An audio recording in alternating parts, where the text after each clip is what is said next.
نحمده ونصلي ونسلم على رسوله الكريم. أما بعد فأعوذ بالله من الشيطان الرجيم. بسم الله الرحمن الرحيم. هو الذي أنزل السكينة في قلوب المؤمنين ليزدادوا إيمانا مع إيمانهم ولله جنود السماوات والأرض وكان الله عليما حكيما. ليدخل المؤمنين والمؤمنات جنات تجري من تحتها الأنهار خالدين فيها ويكفر عنهم سيئاتهم وكان ذلك عند الله فوزا عظيما. ويعذب المنافقين والمنافقات والمشركين والمشركات الظانين بالله ظن السوء عليهم دائرة السوء وغضب الله عليهم ولعنهم وأعد لهم جهنم وساءت مصيرا. ولله جنود السماوات والأرض وكان الله عزيزا حكيما. صدق اللہ العظیم. یہ سورہ فتح کی پہلی رکوع کی آیات ہے. اس سے پہلی آیات میں اس بات کا تذکرہ تھا کہ نبی کریم صلی اللہ علیہ وسلم کو اللہ نے ایک بہت ہی کھلی فتح عطا فرمائی ہے. یہ حدیبیہ میں جو معاہدہ ہوا صلح کا اور امن کا، وہ مسلمانوں کے لیے بہت بڑی کامیابی کا زینہ ہے. اور اللہ نے اس موقع پر آپ صلی اللہ علیہ وسلم کے لیے 4 انعامات کا تذکرہ کیا ہے. سب سے پہلا تو یہ کہ آپ مغفور الذنب ہیں، کہ اللہ نے آپ کے اگلے پچھلے گناہ اور الزامات آپ سے دور کر دیے ہیں، آپ کو معاف کر دیے ہیں. اور اسی طرح یہ کہ اللہ آپ پر اپنی نعمت مکمل اور تام کرے گا اور سیدھے اور درست راستے پر آپ کو ثابت قدمی عطا فرمائے گا اور آپ کی مضبوط مدد کرے گا. وَيَنْصُرَكُ اللَّهُ نَصْرًا عَزِيزًا. یہ آیات مبارکہ حدیبیہ کے مقام سے واپسی پر نازل ہوئی. نبی کریم صلی اللہ علیہ وسلم نے فرمایا کہ آج اللہ نے مجھ پر قرآن مجید میں ایسی آیات نازل کی ہیں کہ ان کے مقابلے میں مجھے پوری دنیا میں کوئی چیز ان سے کے مقابلے میں، ان کے بدلے میں عزیز نہیں ہے. یعنی پوری دنیا سے بڑھ کر بہت ہی زبردست قسم کی آیات اللہ نے مجھ پر نازل فرمائی. اور آپ صلی اللہ علیہ وسلم نے یہ آیات پڑھ کر سنائی. پہلی آیات تو صحابہ کرام رضوان اللہ تعالی علیہم اجمعین میں بھی خوشی کی لہر دوڑ گئی اور انہوں نے نبی کریم صلی اللہ علیہ وسلم کو تہنیت مبارکباد پیش کی. اے اللہ کے پیغمبر، اللہ نے آپ کے لیے مغفرت کا اعلان کر دیا. لیغفر لہ اللہ ما تقدم من ذنبہ، اور فتح مبین کا آپ اور نصرا عزیزا، ایک بڑی طاقت و قوت کے ساتھ آپ کی مدد کرنے کا اور ہدایت پر استقامت کا آپ صلی اللہ علیہ وسلم کو یہ اللہ نے انعامات دیے ہیں. ہمارے لیے کیا ہے؟ ہم بھی آپ کی تربیت یافتہ ہیں، آپ کی جماعت، آپ کے جانثاران. ہمارے لیے اللہ سبحانہ و تعالیٰ بھی کچھ فرماتا ہے کہ نہیں؟ تو اس موقع پر یہ اگلی آیات نازل. اللہ سبحانہ و تعالیٰ ارشاد فرماتے ہیں کہ هو الذی انزل السکینۃ فی قلوب المؤمنین. اللہ وہ ذات ہے جس نے سکون اور اطمینان کو نازل کیے ہے ایمان والی، اس ایمان والی جماعت کے لیے. المؤمنین کے شروع میں الف لام اہل، اس سے مراد یہ ایمان والی جماعت جو حضور صلی اللہ علیہ وسلم کے ساتھ حدیبیہ کے موقع پر موجود تھی. 2 ایسے موقع ہیں کہ جہاں یہ ایمان والی جماعت پورے خلوص کے ساتھ شامل ہے. ان میں کوئی منافق، نام نہاد، مفاد پرست شامل نہیں ہوا. اگر ہوا ہے تو وہ راستے سے ہی نکل گیا. ایک بدر کا موقع ہے اور دوسرا یہی حدیبیہ کا موقع ہے. اس حدیبیہ کے موقع پر حضور صلی اللہ علیہ وسلم کے ساتھ جو بھی افراد شامل تھے، شریک تھے، اللہ نے ان کی ایمان کی دلوں میں سکون کی اور اللہ نے ان کی تزکیہ اور تطہیر کی گواہی دی ہے۔ جنت میں داخلے کا اللہ نے ان کے لیے اعلان کیا اور اپنی رضوان اور خوشنودی کا اعلان کیا۔ تو فرمایا کہ اللہ نے اس ایمان والی جماعت، یہ جو ایمان والی جماعت اس موقع پہ آپ کے ساتھ تھی، ان کے دلوں میں اللہ نے سکون اور اطمینان کو نازل کیا۔ السکینہ، سکینہ کہتے ہیں اس اطمینان کو جس کے نتیجے میں جو ذہنوں اور دل میں کسی قسم کا قلب، تشویش اور پریشانی وہ دور ہو جائے، اس کو سکون کہا جاتا ہے، یعنی دلوں میں انتہائی درجے کا اطمینان۔ آپ ذرا اس سارے واقعے کے پیش و پس منظر کو سامنے رکھیں اور پھر اس آیت مبارکہ کا مطالعہ کریں، اس کو پڑھیں تو اس آیت کی اہمیت سامنے آئے گی کہ نبی کریم صلی اللہ علیہ وسلم جب اپنے اصحاب کے ساتھ یہاں مدینہ منورہ سے عمرے کے ارادے سے نکلتے ہیں تو منافقوں نے عجیب پروپیگنڈے شروع کر دی کہ لو جی ان سے جنگ چھڑی ہوئی ہے، جنگیں ہو رہی ہیں اور یہ مسلمان بغیر اسلحے کے، بغیر تیاری کے، احرام کی حالت میں یہ مرنے مرانے کے لیے جا رہے ہیں۔ یہ کوئی بات ہے کہ کوئی اسلحہ اور ہتھیار بھی نہیں، تیاری بھی نہیں ہے اور طاقتور دشمن کے مقابلے میں جانا؟ تو یہ جو پروپیگنڈا تھا یہ معمولی نہیں تھا، گویا کہ مسلمانوں کی مورال کو گرانے کے لیے، بزدلی پیدا کرنے کے لیے تھی، لیکن مسلمانوں کے اندر کوئی بھی بے ہمتی پیدا نہیں ہے۔ اس سے یہ نہیں ہے کہ ان کے دلوں میں کوئی خوف پیدا ہو جاتا دشمن کا۔ پھر آپ صلی اللہ علیہ وسلم اپنی اس جماعت کے ساتھ راستے پہ معلوم بھی ہو گیا کہ دشمن ہمارے مقابلے میں تیار بیٹھا ہوا ہے، وہ ہمیں مکہ میں نہیں داخل ہونے دے گا، لیکن یہ جماعت حدیبیہ کے مقام پر جا کر پڑاؤ ڈال دیتی ہے، باوجود معلوم ہونے کے کہ دشمن تیاری کے ساتھ ہے، لیکن پرواہ نہیں کی، وہاں بالکل مکہ کے قریب جا کر، شمیسیہ جس کو آج کل کہا جاتا ہے، وہاں جا کر پڑاؤ ڈالنا، اور وہاں پر بھی حالات دیکھیں کہ دشمن کی طرف سے مختلف موقعوں پر سازشیں ہوتی ہیں، یلغار بھی ہوتی ہے، مسلمانوں کو جذباتی بنانے کی کوشش بھی ہوتی ہے۔ کل بھی جس کا میں نے تذکرہ کیا کہ اس جماعت پر حملہ بھی کیا گیا، ان کو برانگیختہ کیا گیا، لیکن یہ جماعت کوئی جذبات سے نہیں بڑک اٹھی کہ تھوڑی سی کسی نے حملہ کیا تو یہ جذباتی ہو گیا، بھئی ہم تو لڑیں گے، اور پھر دشمن آگے مکہ میں نہیں جانے دے رہا، لیکن یہ جماعت کوئی جذباتی نہیں ہوئی، اپنی اس قیادت، اپنے اس رہنما راہبر کی رہنمائی میں پورے سکون اور اطمینان کے ساتھ یہاں ٹھہری ہوئی۔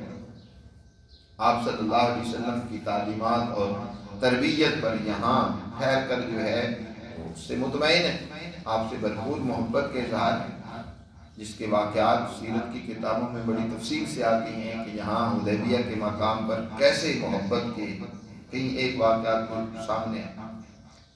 پھر وہ واقعہ بھی پیش آیا کہ عثمان غنی رضی اللہ تعالیٰ عنہ کی شہادت کی خبر پھیل گئی اور اس جماعت سے موت پر بیعت لی گئی، جہاد پر، حضرت عثمان کا خون اور انتقام لینے کا بدلہ لینے پر بیعت لی گئی۔ اس جماعت نے بھرپور طریقے سے بیعت کی، جس کو بیعت رضوان بھی کہا جاتا ہے، بیعت موت بھی کہا جاتا ہے، بیعت جہاد بھی کہا جاتا ہے، مختلف اس کے نام ہیں۔ تو یہ جماعت بھرپور طریقے سے، باوجود اس کے کہ کوئی تیاری نہیں ہے ابھی جنگ کی، لیکن لڑنے کے لیے، جان دینے کے لیے، میدان سے پیچھے نہ ہٹنے کے لیے بیعت کرتے ہیں، حلف اٹھا رہے ہیں۔ اور کئی ایسی مثالیں ہیں کہ بعض صحابہ نے تو بار بار اس بیعت میں حصہ لیا، بار بار حضور صلی اللہ علیہ وسلم سے، شروع میں بھی، درمیان میں بھی، حضرت سلمان رضی اللہ تعالیٰ عنہ، کچھ اور صحابہ کے واقعات آتے ہیں۔ ایسا جذبہ ہے، بجائے خوف پیدا ہونے کے دشمن کا مقابلہ کرنے کے لیے تیار ہے۔ یہ کس نے ان کے اندر یہ جرت، یہ دلیری، یہ بہادری کس نے پیدا کی؟ اللہ سبحانہ و تعالی۔ پھر ایک موقع آتا ہے کہ اسی جماعت کے سربراہ نے بہت نیچے اتر کر دشمن کی شرائط کو مان کر، بظاہر جو دشمن بڑا خوش ہو رہا ہے کہ ہم نے اپنی شرائط منوا دی ہیں، ان کی شرائط کو مان کر حضور صلی اللہ علیہ وسلم نے صلح کر لی، جماعت کو سمجھ نہیں آ رہی کہ یہ کیسی صلح ہے کہ جس میں دشمن کی شرائط مانی گئی ہیں اور ہماری کوئی بات بھی نہیں مانی گی، نہ ہمیں عمرہ کرنے دیا جا رہا ہے، ہمارے مسلمان بھائیوں کو بھی ہم سے چھینا جا رہا ہے جو مکہ سے ہمارے پاس آ رہے ہیں، اس طرح کی چند ایک جو شرائط۔ لیکن کسی ایک جماعت کے فرد نے بھی حضور سے بغاوت نہیں کی، باوجود اس کے کہ سمجھ نہیں آ رہی لیکن اطاعت ہے۔ جماعت کے سربراہ نے فیصلہ کر لیا صلح کا تو راضی ہیں، مطمئن ہیں، ٹھیک ہے، اگر فیصلہ آپ کا ہے تو ہم تیار ہیں، ہم سر خم تسلیم کر لیا۔ اس کو کیا کہا جاتا ہے؟ اطمینان، اس کو کہا جاتا ہے سکینہ۔ وگرنہ دنیا میں ایسی مثال کوئی پیش کریں کہ ایک وقت میں تو لڑنے مرنے کے لیے جماعت تیار ہے اور دوسرے وقت میں بالکل پیچھے ہٹ جائے، یہ تربیت ہوگی۔ اس جماعت کو اصل میں ان مراحل سے جو گزارا جا رہا ہے، اس کی اصل وجہ یہ ہے کہ اس کو مستقبل کے لیے اس جماعت کے سربراہ تیار کرنا۔ اس نے دنیا میں اللہ کی تعلیمات کو غالب کرنا اور اس کے لیے ایسی نمونے کی جماعت ہونا ضروری ہے کہ جس کے اپنے ذاتی جذبات، اپنے مفادات بالکل ختم ہو کر وہ اللہ کے لیے ایسے بن جائیں جیسے فرشتے ہوتے ہیں کہ جو بھی اللہ کا حکم ملے اس کو پورا کرنے کے لیے تیار ہے۔ جب حکم ملے پیچھے ہٹ جاؤ تو پیچھے ہٹ جائیں، حکم ملے آگے بڑھو تو آگے بڑھ جائیں، وہ اللہ کے احکامات کے سامنے اپنے آپ کو جھکا دیں۔ یہ وہ نمونے کی جماعت ہے، یہ وہ ایک مثالی جماعت ہے جو تا قیامت انسانیت کے لیے کیا ہے؟ رہنمائی کا ہے، مثال کا، آئیڈیل کا یہ ذریعہ ہے۔ اور اس نے دنیا میں پھر اپنے لیڈر کے چلے جانے کے باوجود پھر اسی نہج پر، اسی طریقے پر دنیا میں انقلاب برپا کیا، پوری دنیا کے اوپر اللہ کی اسی طرز کی حکمرانی قائم کی جس کی مثال نبی کریم صلی اللہ علیہ وسلم عرب میں قائم کر کے دے گئے۔ یہ ان کی تربیت تھی اور اسی کا قرآن یہاں ذکر کر رہا ہے کہ اللہ وہ ذات ہے جس نے اس ایمان والی جماعت کے دلوں میں سکون و اطمینان کو نازل کیا، لیزدادوا ایمانا مع ایمانہم، تاکہ ان کا پہلا ایمان جو مضبوط اور طاقتور ایمان تھا وہ اس ایمان کے ساتھ مزید مل کر اور بڑھ جائے۔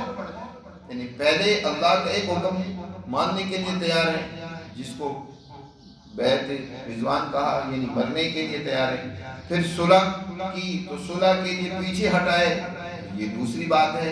اللہ کی بات، اللہ کے رسول کی بات ماننا یہ گویا کہ دوسرے درجے کا ایمان ہے، دوسرا ایمان۔ یہ ایمان دونوں مل کر ان کی ایمان کے مضبوط اور طاقتور مثال سامنے آ گئی کہ لڑنا، پیچھے ہٹنا یہ سب اللہ کے لیے، لیزدادوا ایمانا مع ایمانہم، تاکہ ان کا ایمان یہ مضبوط ایمان، پہلا ایمان دوسری ایمان کے ساتھ مل کر مزید طاقتور اور مضبوط ہو جائے۔ آگے فرمایا وَلِلَّهِ جُنُودُ السَّمَاوَاتِ وَالْأَرْضِ، یہ اللہ کا لشکر ہے زمین میں، جیسے اس کا اللہ کا لشکر آسمانوں میں ہے، فرشتے جو اس کائنات کے نظام کے چلانے میں اللہ کے حکم کی تعمیل کر رہے ہیں، اس طرح زمین میں بھی اللہ کے لشکر ہیں، اور زمین میں اللہ کا لشکر یہ مسلمان جماعت، یہ اللہ کا لشکر۔ وَلِلَّهِ جُنُودُ السَّمَاوَاتِ وَالْأَرْضِ وَكَانَ اللَّهُ عَلِيمًا حَكِيمًا، اور اللہ علم دینے والا اور حکمت دینے والا ہے، علیم و حکیم ہے۔ دنیا کو وہ علم دینا چاہتا ہے، دنیا کو حکمت و دانائی دینا چاہتا ہے، اور وہ اللہ نے اس مسلمان جماعت کو ذریعہ بنایا کہ اب یہ جماعت اللہ کے اس علم و حکمت کو لے کر دنیا میں اس کو پھیلائے گی، اس کو غالب کرے گی، اس کا نظام بنائے گی، اس کے مطابق عملی کردار ادا کرے گی۔ وَكَانَ اللَّهُ عَلِيمًا حَكِيمًا، یہ اللہ نے سکون و اطمینان اس جماعت کے دلوں میں کیوں نازل کیا؟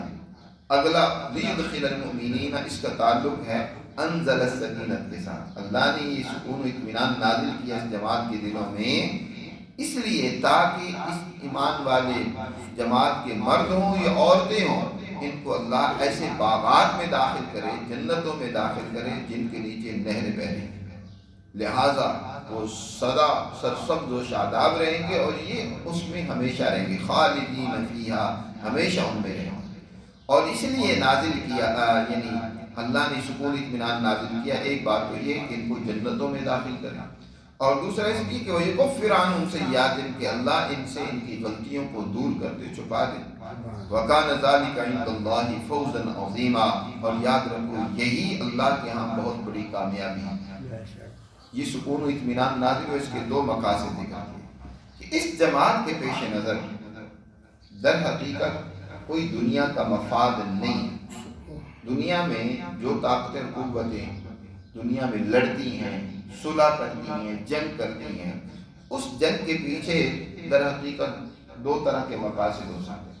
بہت ساری جنگیں انتفاعی جنگیں ہوتی ہیں، اپنے مفادات کی جنگیں ہوتی ہیں، جیسے آج کل سامراجی جنگیں ہیں کہ وہ دنیا کے اوپر انسانوں کا قتل اور ان کے اوپر جنگیں مسلط کر کے ان کے وسائل کو لوٹنا چاہتے ہیں، اپنا اقتدار اور ہولڈ دنیا میں قائم کرنا چاہتے ہیں، اپنا سپیریئر ہونا وہ واضح کرنا چاہتے ہیں کہ ہم سپر پاور ہیں جی، اور دنیا پر اپنی جو ہے نا طاقت اور قوت بھی منوانا چاہتے ہیں، ان کے وسائل لوٹنا چاہتے ہیں۔ اس لیے آج دنیا میں دیکھیں جتنی بھی جنگیں ہوں گی وہ سب کی سب انتفاعی ہیں، مفاد کی جنگیں۔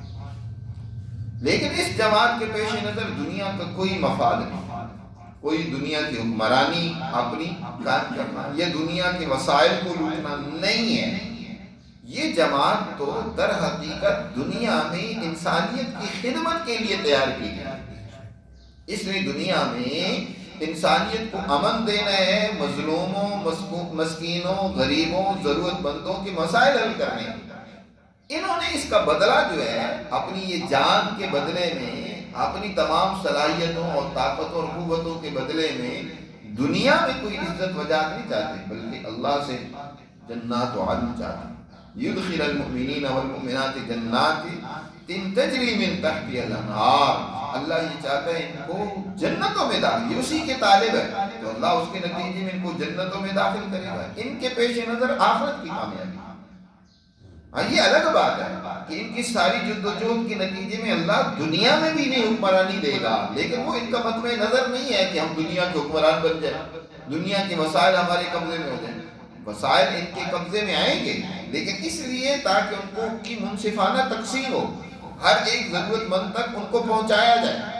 یہ ان پر قبضہ اس لیے کرتے ہیں، اپنے مفادات کے لیے نہیں، اپنی جائیدادیں بڑھانے کے لیے، اپنی خواہشات کو پورا کرنے کے لیے نہیں۔ وہ تو ان کی تمنا یہ کہ لیدخل المؤمنین والمؤمنات جنات تجری من تحتها الانہار خالدین فیہا ویکفر عنہم سیئاتہم۔ اور یہ جماعت جب دنیا میں کردار ادا کرتی ہے، جب مقصد صحیح اور درست ہوتا ہے تو اس میں کئی غلطیاں بھی ہو جاتی ہیں، انسان ہے۔ حضور نبی کریم صلی اللہ علیہ وسلم نے ارشاد فرمایا نسیہ آدم سے بھول ہوگی، لہذا اس کی اولاد سے بھی بھول چوک ہو جاتی ہے، غلطیاں ہو جاتی ہیں، کمزوریاں کہیں غیر ہو جاتی ہیں۔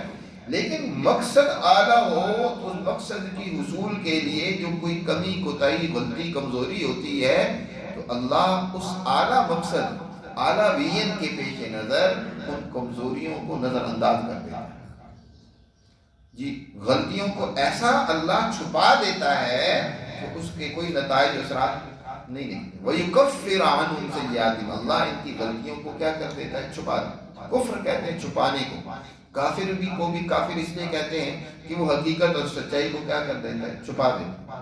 یا کاشتکار کو بھی کافر کہا جاتا ہے کیونکہ وہ بھی زمین میں دانے کو چھپاتا ہے اور اس کے نتیجے میں آگے پھر فصل پیدا ہوتا ہے۔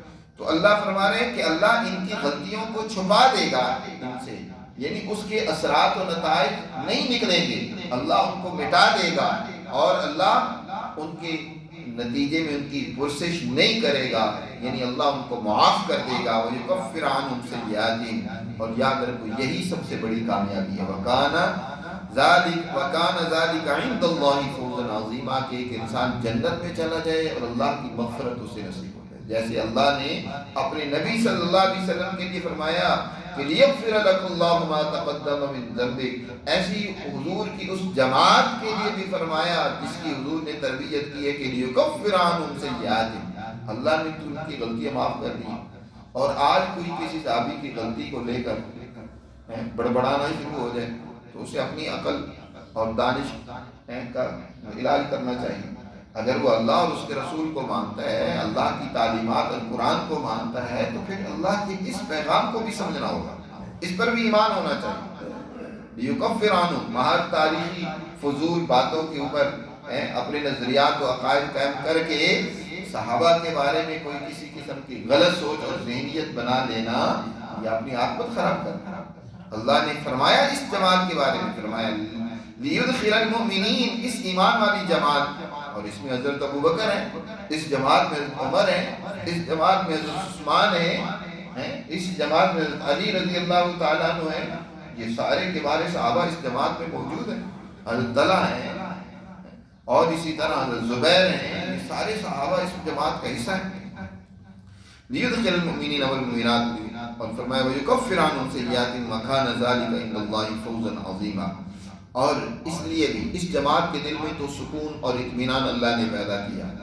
اور کچھ وہ لوگ ہیں، تھوڑے دلے لوگ، جو اس جماعت کا بظاہر حصہ بنے ہوئے ہیں لیکن مفاد پرستی کے ساتھ، لالچ، ان کے اپنے اغراض ہیں، اور اس کے ساتھ وہ آتے ہیں اس جماعت کا حصہ بنتے ہیں، لیکن جب کوئی فیصلہ ان کی خواہشات کے خلاف ہوتا ہے نا، تو پھر کھل کے سامنے ان کی منافقت آ جاتی ہے، ان کا وہ تھوڑا دلا ہونا واضح ہو جاتا ہے، صرف وہی بات مانتے ہیں جس میں ان کا مفاد ہوتا ہے، بظاہر نام لیتے ہیں کہ ہم بھی اس جماعت کا حصہ ہیں، ہم اس قرآن کو، اللہ اور اس کے رسول کی تعلیمات کو مانتے ہیں، لیکن عمل ان کا مفاد پرستی کا، خود غرضی کا، لالچ کا، کہ جب کہ ان کے امراض ٹکراتے ہیں اللہ اور اس کے رسول کے حکم سے تو پھر پتہ چلتا ہے۔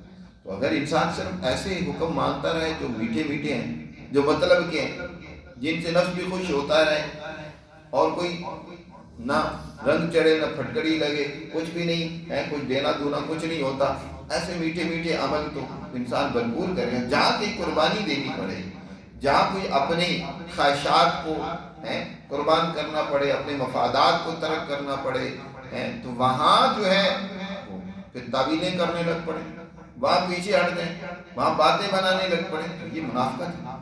تو اللہ نے ان کا بھی یہاں ذکر کیا، وَيُعَذِّبَ الْمُنَافِقِينَ وَالْمُنَافِقَاتِ، منافق مردوں اور منافق عورتوں کو اللہ سزا دے۔